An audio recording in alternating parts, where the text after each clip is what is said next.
Welcome to Fast Lap, where we cover motorsports around the globe. For the CIH Media YouTube channel, I am your host, Doug Peacock. And in this week's edition of Fast Lap, we have the Indy cars in action at Markham, Ontario, Canada. What a chaotic but spectacular race it was, with an amazing finish.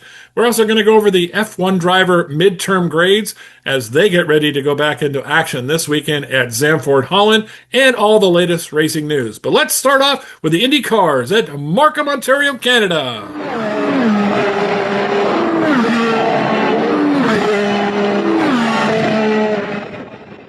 The 14th round of the 2026 NTT IndyCar Series Championship took place in Markham, Ontario, Canada, a few miles outside of Toronto, where IndyCar had been racing since the mid-1980s. The organizers, along with IndyCar, felt that the track and the surface in Toronto was becoming untenable to race there anymore, and the city wasn't willing to do any upgrades. So therefore, the organizers went out to Markham and set up an interesting layout here. You can see that hairpin, which turns out to be turn 5.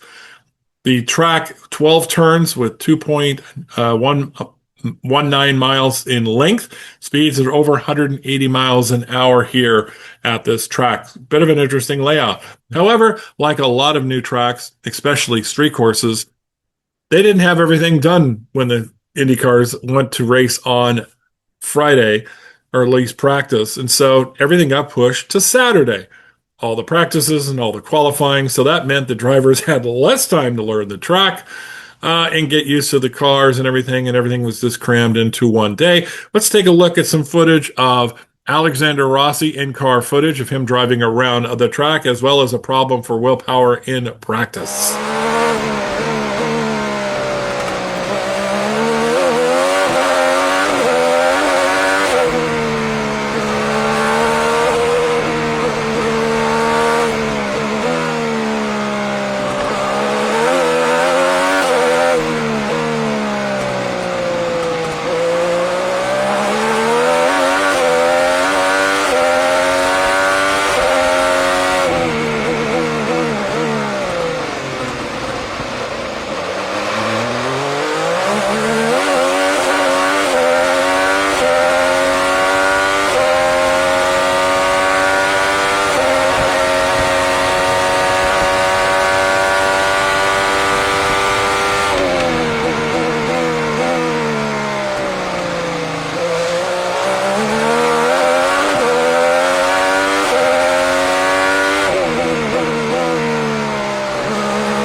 Power in the wall, and that is a big impact. He's torn the cover off the tire barrier. Loose.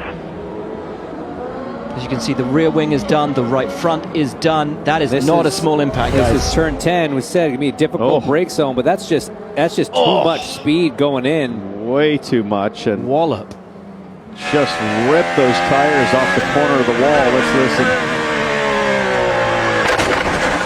Yeah, you saw he did slightest correction on entry.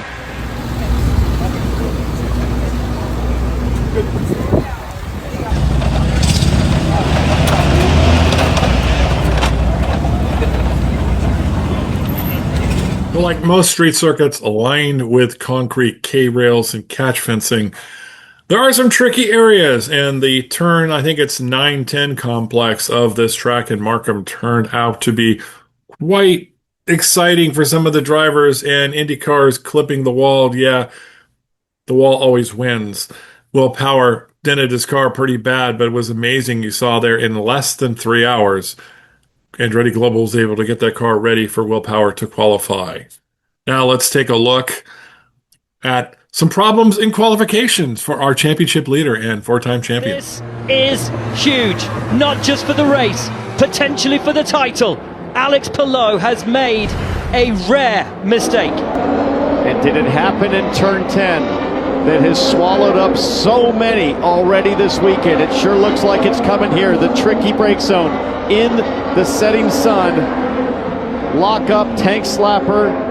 That bump on the entry to the brake zone for 10 is just, it's made every car look perilous as it gets onto the brakes. And weren't we just saying we don't see these kind of mistakes out of Alex Palou? So you can see what happened. Alex Palou touched the car on the wall on the right, clipped the wall on the left, broke suspension parts on both sides, and he was out of qualifying. And it happened even to the best. Were caught out on this track. Getting used to it with not enough time, really, learning everything in one day and qualifying in one day. Everybody had to make adjustments. But one guy seemed to be able to get this down pat, and that's a second-year man, a Louis Foster, that won his second pole position, first ever on a street circuit. And congratulations to the Englishman for Rahal Letterman Lanigan Racing. See, here are the qualifying results for that. Christian Lundgaard was second, then McLaughlin, Marcus Ericsson for Andretti Global there, Dennis Hager. Great job there for Dale Coyne Racing. Rinus VeeKay, that's had a resurgence of late. David Malukas, the second Penske driver. Malukas has been the top Penske qualifier all season long, but it got out-qualified by Scotty Mack on this one. Alexander Rossi there in 8th spot. The legend himself, Scott Dixon, heading to Arrow McLaren next year, and Graham Rahal, the other driver at Rahal Letterman Lanigan Racing that will be racing next year along with Louis Foster. Then Mick Schumacher, the odd man out at Rahal Letterman Lanigan Racing for 27. Then Alex Palou, even though he had accident cost him and he missed going into the Fast Six. Kiffin Simpson, Romain Grosjean, Christian Rasmussen, Kyle Kirkwood, Stingray Robb. Love Stingray Robb. What a name. Felix Rosenquist, your Indy 500 winner. Nolan Siegel, Paddle Award, Santino Ferrucci, Marcus Armstrong, Colette, Will Power. Yes, even though they rebuilt the car, he only got in second slowest there. Out, didn't make it into the Fast 12. And Joseph Newgarden had some difficulties. Now, Newgarden, by the way, has the cast off of his foot, but he hasn't been training for almost 2 months, and so it's taking him a little while, I think, to get back into shape after having that cast on his foot for so long after his accident in Indianapolis. Quote from our pole sitter, some of the hooligans in this paddock, every corner is going to be sketchy. That was Louis Foster's quote after. How's the race going to be? Yeah. Now, there were some penalties. Both ECR cars, Alexander Rossi, Christian Rasmussen, did an engine change, so they had a 6th place grid penalty. There's a tongue twister for you. And along with Marcus Armstrong of Meyer Shank. So the starting grid, a little bit different. Rossi, who was in 8th, is going to drop back now. So again, it's Foster and Lundgaard on the front row. McLaughlin and Ericsson there on the second row. Then Hager and Rinus VeeKay on row 3. Then you got Malukas, Dixon, Rahal, Mick Schumacher, Palou, Kiffin Simpson, Grosjean, Alexander Rossi from 8th drops all the way to 14th. Stingray Robb, Rosenquist, Siegel, Ferrucci, Colette, Newgarden pops up because of some of the other shenanigans going on there with penalties and people deciding to make changes, so they had to go towards the back. Then Rasmussen, Kirkwood, Award, Marcus Armstrong, Will Power decided to go all the way back. That way they can get more tires for the race. Let's take a look at highlights from this race because, my God, it was amazing. When we have the group, when everyone is happy, we'll get green. We have green. It's a wonderful start from Louis Foster. McLaughlin up and on the inside of Christian Lundgaard already, but Lundgaard holds position in second. It's all pretty clean through turn 6. Looks like the green and white car, Cal Colette, has a flat left rear. He was swirling all over the place as they try to go single file through turn 7. Mick Schumacher trying to hang around the outside, 3 wide here through turn 7. That's not going to work, Townsend. It's so slippery offline. But now we're coming up to Sketchville, turn 10. That's where all the problems were in practice. But just look at how that tire barrier sticks out. So easy to catch a right rear there, but right now Foster picking up where he left off in qualifying. Perfect start for the pole sitter. Louis Foster leads Christian Lundgaard by a second as we start lap 2 here on the new course at Martin. You put the laps Mick in. Schumacher into the wall heavy. Turn 4. And that is a crying shame for the driver who was up in 8th place. It had been such a great weekend for the rookie, but that is race over. Right front suspension absolutely totaled. Let me tell you who that's good for. Rinus VeeKay, who has already pit, and this is going to force the leaders to do the same thing. Unfortunate end for Mick Schumacher. Big hit down there at turn 4. Mick Schumacher out of the just from the restart sits fourth, and Foster makes the move on Ericsson. There you go. Oh no! He's in the wall. He overcooked it on the pass, and the perfect weekend, the perfect run for the pole sitter is done. Dashed against the wall. The pass for the effective lead of the race. Once those two cars in front had pit. Oh, he looked unstoppable, Townsend. He was doing everything right, even when the cars were falling against him. What a devastating result, but most importantly, you hear the radio call, he's okay. That's a huge hit. That's a big hit. That's exactly what the nose cone is designed to do, is to crumple and crush. But that does not mean that it takes the incredible shock out of the driver completely head on into the concrete. Safety team is there. Thumbs up to the driver. And it will be more than just the physical pain.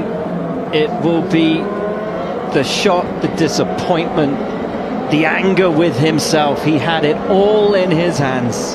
The AMR IndyCar safety team, as always, on the scene, incredibly fast. Foster giving them the thumbs up. And guys, all of these cautions really help Romain Grosjean and Nolan Siegel inch closer to making it on one more stop as we get a replay of Louis Foster diving to the inside here. Trying to look, no tires locked yet. Oh, he clipped the inside wall.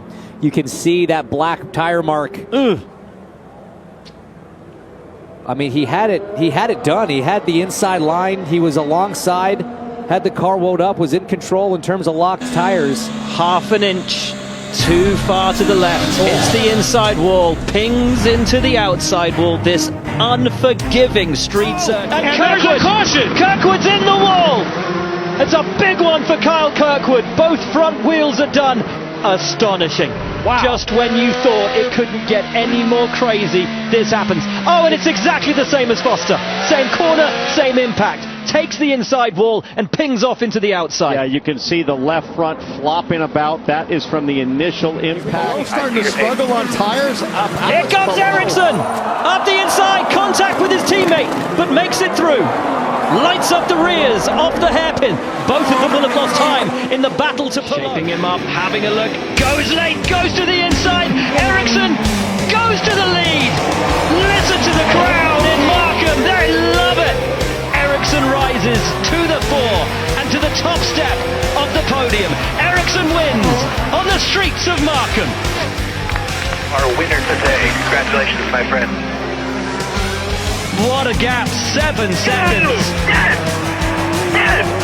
He came into this season saying, I need to be more aggressive. I need to put my career in my own hands, and boy has he done that. He's led, believe it or not, the third most laps of any driver this entire season. That is how good he has been, but the results ultimately haven't been there until today. He has risen to the top through chaos, and from the rubble he has created one of his finest victories, not just in IndyCar, but in his open wheel career. Possibly Marcus Ericsson's day of days. There is something about this guy on a new track when it throws the unexpected. Ericsson rises to the fore and to the top step of the podium. Ericsson wins on the streets of Markham. Our winner today. Congratulations, my friend. What a gap, 7 seconds. A bold strategy, the fastest, the most aggressive, and he did it. It has been 63 starts since you felt this feeling right here. What are they? Yeah, no, it's been long enough, but we worked so hard, and the 28th crew, RVA Group's Honda today was fantastic, but I think it doesn't come like a surprise. We've had such a good year. We've been working every weekend, getting stronger and stronger, qualifying up front every weekend. We might not have got the results we deserve every weekend. I think I screamed too much on the way around.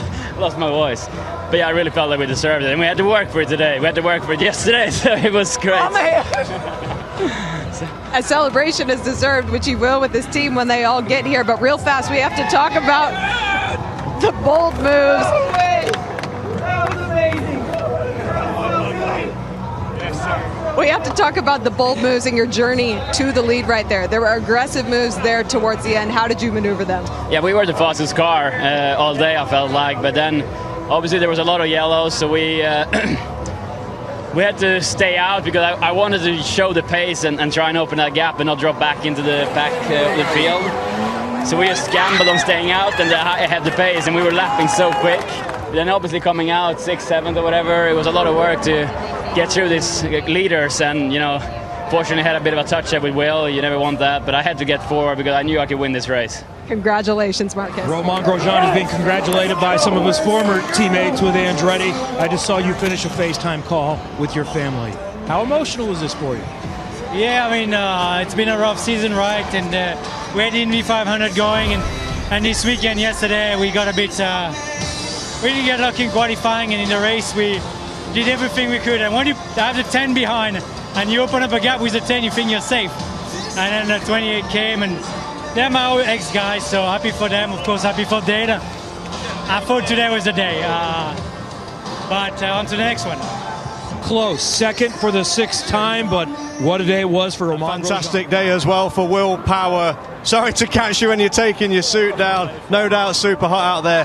Last to 3rd. Will Power, what an unbelievable day. It was a great day. We're very good on restarts, and I really thought, I said, why didn't we take that yellow? But it was the right decision we made. Obviously, it won the race. No, it didn't win the race. Marcus did stay out, so he did a phenomenal job. He was really quick. He was coming, and I didn't realise he was going to go for it in the hairpin. I said to the team, I'll let him go on the straight. But apart from that, it was very, very solid, man. Very solid. I was wondering what might happen today. I was so mad at myself for qualifying, and team did such a good job, man. They worked so hard overnight. They fixed the car and they did an engine change. They worked till 12:30. Most of them got like 2 hours sleep, so I'm glad I can repay them with a podium, and also for the team, we really need to win. So it was awesome for Marcus too, getting re-signed, getting a win, and I was hoping we could get a 1-2-3 there for a bit. We were looking pretty good, but pretty cool race, I think. Pretty cool race. We weren't sure how it would play out, but it was pretty awesome. Congratulations, Will. Great day for you. In my opinion, this race probably the second most entertaining and spectacular race of the season here in the 2026 IndyCar season. Probably behind Indianapolis. That finish in Indianapolis is still being talked about, Rosenqvist and Malukas. But man, Marcus Ericsson at one point is leading the race. They don't stop twice during yellows and leave him out. And then he builds up, once they go back to green, he builds up a gap, gets about a 13-second lead, comes in for a short fill pit stop, falls back to about 7th, fights his way back up to take the win, passing Romain Grosjean with only a few laps remaining in the race. The commentators all thought Andretti Global had blown it with the strategy, leaving Ericsson out. It was the best strategy. Alex Palou, the man who messed up in qualifying, came close to winning the race, got behind Grosjean, but then his tires went off on him, and there was no way he was going to get by Grosjean. It looked like Romain Grosjean was going to win, but nope, Marcus Ericsson came up. Will Power, his teammate and him, banged wheels. You saw that, but wow. Had everything. Louis Foster, the man on pole, probably had the fastest car, at least in the beginning of the race. It was doing great, but just made that little error and clipped the wall. As you saw with a few other drivers, Kyle Kirkwood did a very similar accident to that of Louis Foster. This is what happens in street tracks, but wow, what a victory for Marcus Ericsson. I believe it's his first win since St. Petersburg, the first race of the 2024 season. So almost 2 years for Marcus Ericsson. Breaks the monkey off of his back there, should we say. Romain Grosjean, yes, he didn't get the win, but he was very happy. He'd had an absolutely miserable season at Dale Coyne Racing, and the car was running real well today. They called a good strategy for him, and he was actually quite happy finishing second. He is yet to win an IndyCar race since he has come over since Formula One. Will Power, what can you say about him? Yes, Marcus Ericsson politely shoved his teammate out of the way so he could go after Alex Palou, which he did. He caught Palou, then he caught Grosjean and went on to win the race. But Will was happy. He just wanted Andretti Global to win the race, and he was happy with third. This is the guy who started dead last and finished third. So yes, he is the Jolston, the biggest mover of the day. Let's take a look at the rest of the results. Here you got Ericsson, Grosjean, and Power. We just talked about them for second and third. Alex Palau had a miserable day, up and down the standings, came close. He had at one point, he was right behind Grosjean, but the tires went away for him, and he managed to bring it home fourth. This is why he is leading the championship and why he has won 4 others. Pato O'Ward had a miserable weekend, but managed to get a top 5. Good job for him. Christian Lundgaard, his teammate for Arrow McLaren, there in 6th. Rinus VeeKay looked like he was going to get 4th again, but had some problems at the end. Scotty McLaughlin, the top of the Penske cars, they're in 8th, and Graham Rahal, they're in 9th, and Santino Ferrucci for AJ Foyt finishes 10th. Then you got Stingray Robb, Nolan Siegel, Newgarden. Newgarden had a miserable day, got clipped by Siegel at one point and stalled it at the hairpin, brought out one of the yellows. Kiffin Simpson. Dennis Hager had an eventful day. So did Marcus Armstrong. He got stranded at the hairpin at one point. David Malukas was running real well, then he got shoved back. Scott Dixon got into a tangle with Malukas, and both of them went back. Kai Collette had a miserable day. Rossi ended up retiring the cars. Kirkwood, Foster, Rasmussen, Rosenquist, and Mick Schumacher was the first one out, and you saw that clip where he clipped the wall there. Hey, no nicer guy probably on the grid than Marcus Ericsson. Good for him, the winner of the Indianapolis 500 when he was racing for Chip Ganassi. So a happy podium for these 3 guys. And that's what IndyCar has been this year. A lot of new faces on the podium that you don't see every single week. The championship point standings, well, with Palou getting 4th, and his 2 main rivals, Kirkwood, who didn't finish, and Malukas finishing well back. That means Alex Palou extended his lead. We've only got 4 races to go, and it's looking like number 5 in the championship bag for Alex Palou is coming 4th. Then Lundgaard there in 4th, Pato O'Ward in 5th for the 2 Arrow McLarens, which is amazing because Lundgaard's won a couple of races, but when he's not winning, he's had a couple of seconds, but he's also had some problems this year. Pato O'Ward has been up and down, had the 1 victory. Joseph Newgarden, a couple of victories on the ovals there, but since his damaged his foot at Indianapolis, has just kind of had a miserable second half of the season. Scotty McLaughlin, happy to be in the top 10 at least. Your Indy 500 winner, Felix Rosenquist there in 8th. Marcus Ericsson with this win jumps up into the top 10, and Rinus VeeKay, who's been very consistent lately, is 10th in the championship. Again, 4 races to go.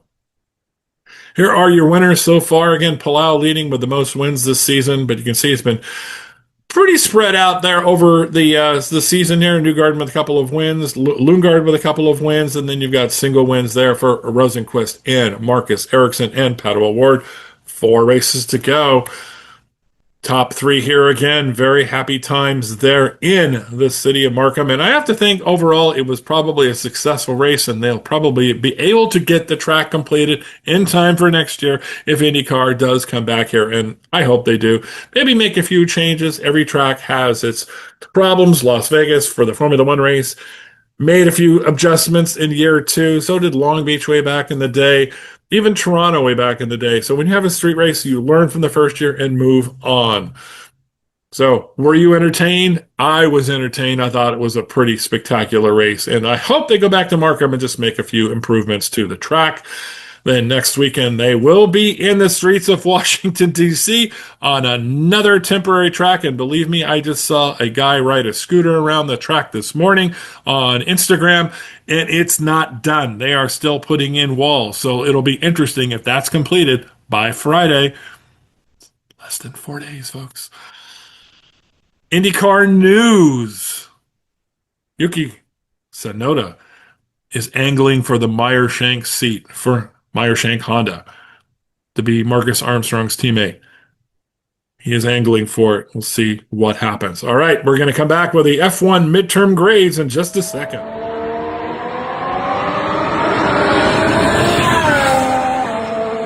Moving to Formula One, it's time for the midterm grades as we're coming off the summer break, and Formula One returns to action this weekend at Zandvoort Holland. Last week, we graded the teams. This week, we will grade the drivers. We will start at the back of the grid and head to the front, just like we did last week. If you want to see the team grade, you'll have to refer to last week's episode, available on CIH Media's YouTube page. Cadillac currently sits at the back of the championship standing, so we will start with the two Cadillac drivers. Sergio Perez, a B- for him is what I gave him. Has actually done pretty well, pretty much outqualified Bottas in most of the races thus far. Has also been the driver that has been probably in the rumors maybe to leave Cadillac and to go to Williams. We'll see what happened. Cadillac says they are doing whatever they can to prevent that from happening, and there is some Cadillac news coming up in the news segment after this one. Valtteri Bottas, yeah, has not had this in race trim, in qualifying, and in practice has not been as good as Sergio Perez. So D means below average, and that's where I have him. Thank you. Aston Martin. Now, this one's been very, very, very difficult. Aston Martin has 1 point. Of course, the bizarre circumstances at Monaco. They gave him that 1 point for Fernando Alonso. They've had an uncompetitive car. They've got the new chassis. They look so much better at Hungary in that a new chassis. The new engine from Honda, or the updated engine, should I say, is coming this weekend at Zandvoort. It's supposed to give them a few more tenths. They may bump up the field for the rest of the season. But this is on the first half of the season. So let's just say Lance Stroll was average compared to Fernando Alonso. They were driving the worst car in the grid and probably slower than most of the Formula 2 cars. Didn't really make any big mistakes, so I can't really bag on Lance too much after that. And Alonso, a B, probably just above Lance Stroll, above average. So that's average and above average. So that's where those come from. Now, you can say Alonso being the more experienced one, he should be much higher than Lance Stroll. But again, driving that car thus far, you have one driver, Alonso, above, and Lance's average. Let's move to Williams again. This team has been struggling. It's probably got two of the, shall we say, good midfield journeyman drivers. Carlos Sainz was winning races and keeping near his teammate Charles Leclerc a couple of seasons ago when he was at Ferrari. Probably a little better in my eyes and in my brain than Alex Albon. So above average with a plus for Carlos Sainz and above average for Alex Albon and the Williams. Again, once that Aston Martin gets moving with those upgrades, Williams is going to fall back to second to last or right next to Cadillac. So kind of a shame after the great season they had last year. And will they hold on to Carlos Sainz for next year? We don't know. A lot of rumors about him. Audi. Nico Hülkenberg has not done well at all, even though he did have a decent qualifying session at Budapest, but a below average for me. Gabriel Bortoleto, above average with a plus. So there you go. Bortoleto, probably when he came into Formula One last year, a lot of people just discounted him, but he was one of the better rookies, and I think he has talent. Hülkenberg is rumored to being bought out of his contract and perhaps replaced with somebody like Carlos Sainz for 2027. That is, of course, the silly season rumors going around of the F1 paddock. So again, there are your grades for your two Audi drivers. Moving to Haas, definitely below average for Esteban Ocon. He's being totally outshined by Oliver Behrman, who is, in my opinion, above average. Give him a B for the first half of the season. A lot of rumors about Ocon being canned and sacked by the end of the season, if not before then. And Haas will move on to somebody else. We'll see. Behrman's been rumored going to other teams as well, so we'll see what happens there. But there are your Haas grades. Alpine, yeah, I mean, they did well for the package at the first of the season. Of course, you know, their biggest upgrade besides just building a new car to the new specs is they went to the new Mercedes power unit. They were doing really well at the start of the season. They've sort of fallen back with not as many upgrades as their rivals. So Pierre Gasly above average, and Franco Colapinto, I have to say, has been above my expectations for him. He didn't look very good at all last year. He is looking quite well this year, being a consistent points finisher. By the way, all the stats on these are from the beginning of the season. I just like these graphics to do the grades on. Racing Bulls has been fantastic. They are right behind the constructor standings, behind their senior team Red Bull. Liam Lawson, probably a pip better than Arvid Lindblad, but that is probably this experience that Liam Lawson has over his young rookie teammate. So B plus for Mr. Lawson from New Zealand, and Arvid Lindblad, the Englishman, B, again, both above average. Go to Red Bull. You got 2 A's here. Unfortunately, they're driving a car that is a bit tricky to get, let's face it, to get up into the top, to beat the McLarens, the Ferraris, and the Mercedes, which are ahead of them. Max, a solid A, not an A+, but an A. And his rookie teammate, second-year driver, Isaac Hadjar, teammate, an A-. So again, I think those are both fitting for both drivers there. McLaren, again, 2 Bs here. The car was not great. They were both having difficulties. Oscar, I thought, had the early pace. Looked like he had figured the car out. Now the car has headed back towards Lando. Both drivers looked good in Hungary. A lot of people are saying, based on that, they're going to be great in the rest of the season. Well, McLaren has done very well in Hungary the last couple of years, so I don't know if that'll transfer to Zandvoort, even though Piastri won that last year. Of course, Norris did not finish that race with a mechanical problem. And then we'll see about Monza and from then on after that. But again, both drivers in the average category, or above average category, excuse me. Lando, just a tick above Oscar at the moment. Ferrari, Lewis has found his way after he dumped training on the simulator. He is an A- for him. Charles, just a tick slower. He's made a couple of mistakes, a B+. So there are your Ferrari grades there. Both of them have won a race, but again, they're not the class of the field. Ferrari still has a way to go. And here is probably going to be the most controversial ratings I have for grades. Yes, Kimi Antonelli, A+. He has probably one mistake to his name the whole season. George Russell gets a D. He is below average. He should be the driver leading Mercedes right now in the championship standings. Kimi should be his wingman. That's the way it was planned to be. But he is going to be, remember, Kimi is only 19 years old, and it's only in his second season of Formula One. George should be beating him. That's pretty much it. And we've talked about what's happening with George, that he has to reverse engineer what Kimi's doing with his car to understand it. That's not how it should be. It should be George and Kimi. And George can have the excuses he wants, but he's being beaten by a 19-year-old in his second year of Formula One who is doing a fantastic job. So your only A+ is Kimi Antonelli. George Russell gets a D. All right, we're going to come back with some news and headlines in Formula One in just a second.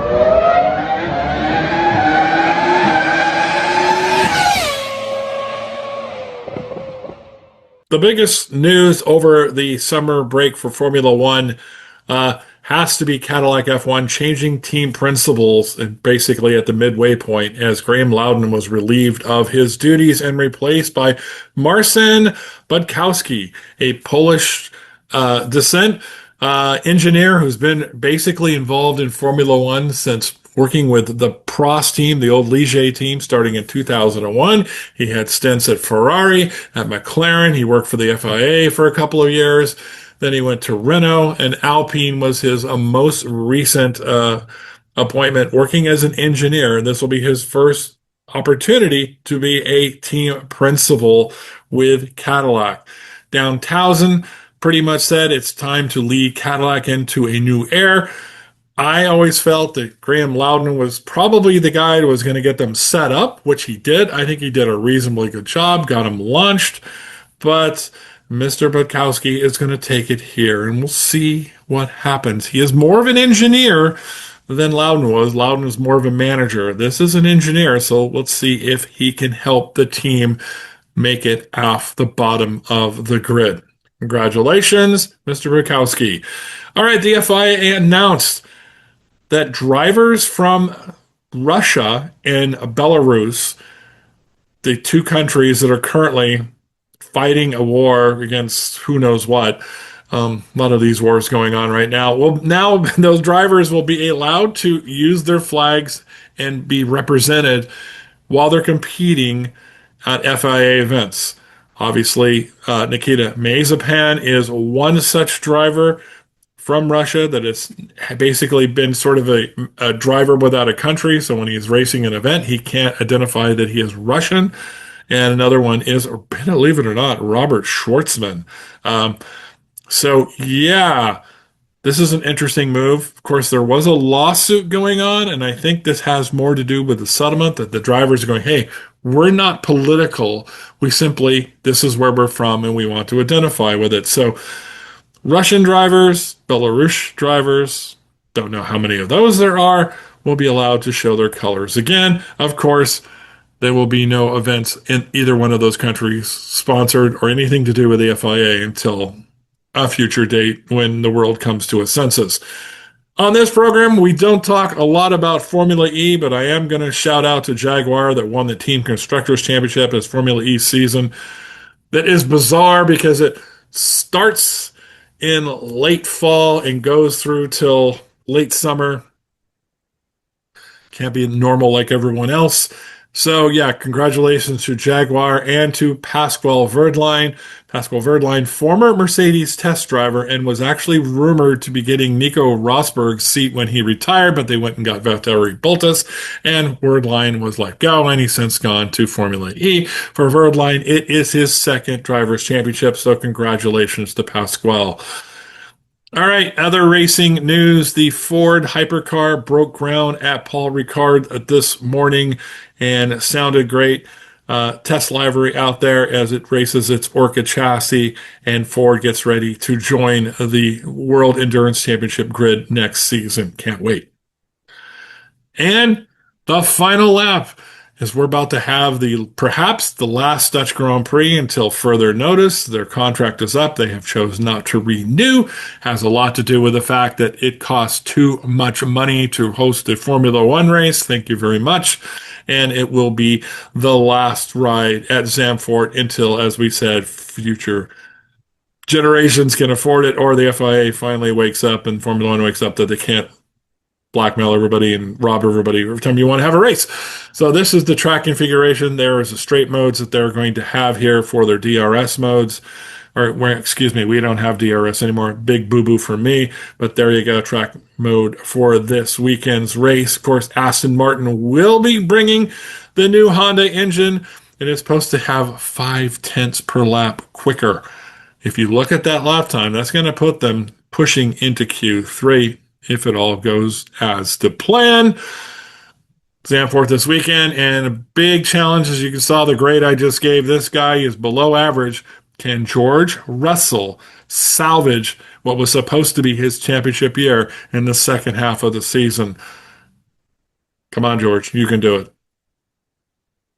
Max Verstappen, a special tribute helmet for his last home race. Will it be his last home race? Will he still be in Formula One if the Dutch Grand Prix ever comes back onto the calendar? But a special helmet there for the one Max Verstappen. It will be the final lap as they're billing it for Zandvoort this weekend, coming up as Formula One comes off its summer break. One last bit of news here. Max Verstappen, as I just gave the grades, has given an absolute, shall we say, glowing review of Kimi Antonelli. He's been rock solid, he says. The two have a good friendship. It is sort of interesting how Max and Kimi are friends and George and Max can't stand one another. So that's kind of interesting. And to boot with that, over the break, Kimi Antonelli went karting and wore a disguise and went by the name of Franz Antonelli. And if you remember, when Max Verstappen first started racing on the side and doing laps at the Nürburgring, he used the name Franz Hermann and actually had a fake mustache at one point. So, yeah. You think these two have a connection? You think these two want to be teammates, perhaps? That rumor's still going around that Max might leave Red Bull and go to Mercedes next year. Ooh, wouldn't that be interesting? And by the way, there was Kimi's times for Franz Antonelli. He was over 2 seconds ahead of whoever Jonas Jakubek is. Crazy. That will do it for this edition of Fast Lap. Coming up next week, we'll have Formula One back in action at the last lap at Zandvoort. IndyCar races at Washington, D.C. Will the track be ready in time? Will we have another spectacular race? That and all the latest news on our next edition of Fast Lap coming up next week. Thank you for watching us here on the CIH Media YouTube channel, where we cover motorsports around the globe. And until next time, this is Doug Peacock. Bye-bye.